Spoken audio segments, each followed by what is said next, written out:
I know the collegiate fans have seen a lot of Ron Baker, but Ron Baker, a nice finish there and a run by Tarzis by being so careless there at picking it up.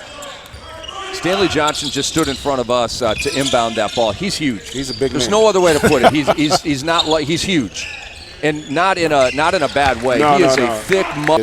Courtney Lee is another name that's been mentioned. They've got to, shore up that position and fill out that roster. But if I'm a Knicks fan, I got to feel a lot of optimism about the future. And I tell you what, it plugged shots in terms of being able to open up the floor.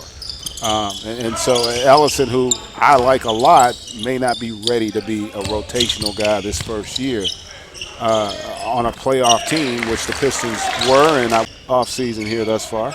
But he's always got the smirk, no matter what, what the drama. That's not a smirk. That's 11 rings, man. That's what that is. That ain't a.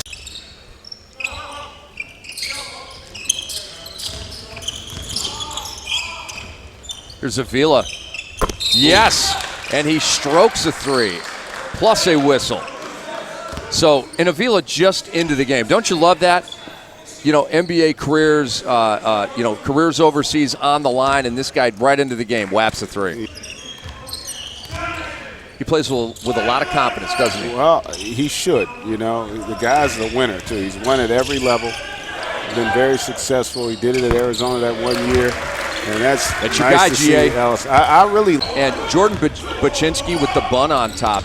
Remember Scott Pollard back in the day? Yeah, he's got a little. He'd rock it. And then Steven Adams a little bit. Baczynski in white here, number 45. And Plumlee hits.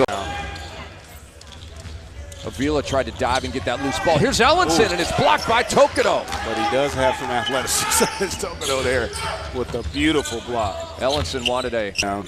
And Tokido.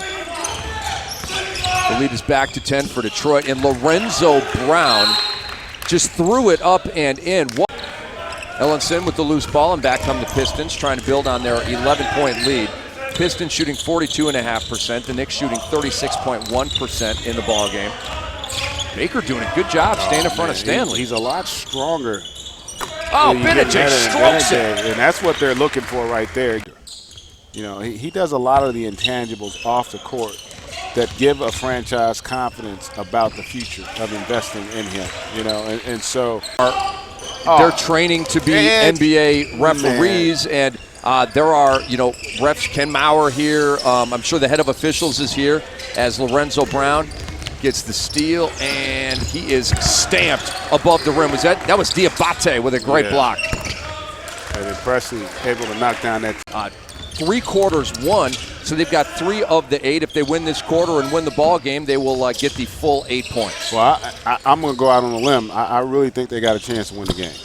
You like their chances, even after that jumper by DeJuan Summers. And it cuts it to 20. I'm going to go there. I'm going to just go there. Up over the next 2 or 3 years. You're not going to always find that transcendent player that is going to be able to come in and change your franchise day one.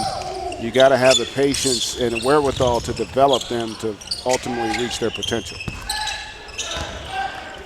And he's right there in last year with Westchester of the Development League. Baczynski with the follow slam. And that, if they're going to have a chance to get back to contending in that Western Conference. And Mike D'Antoni, the offensive-minded head coach of the Houston Rockets, as Ellenson just splashes in a fadeaway baseline jam.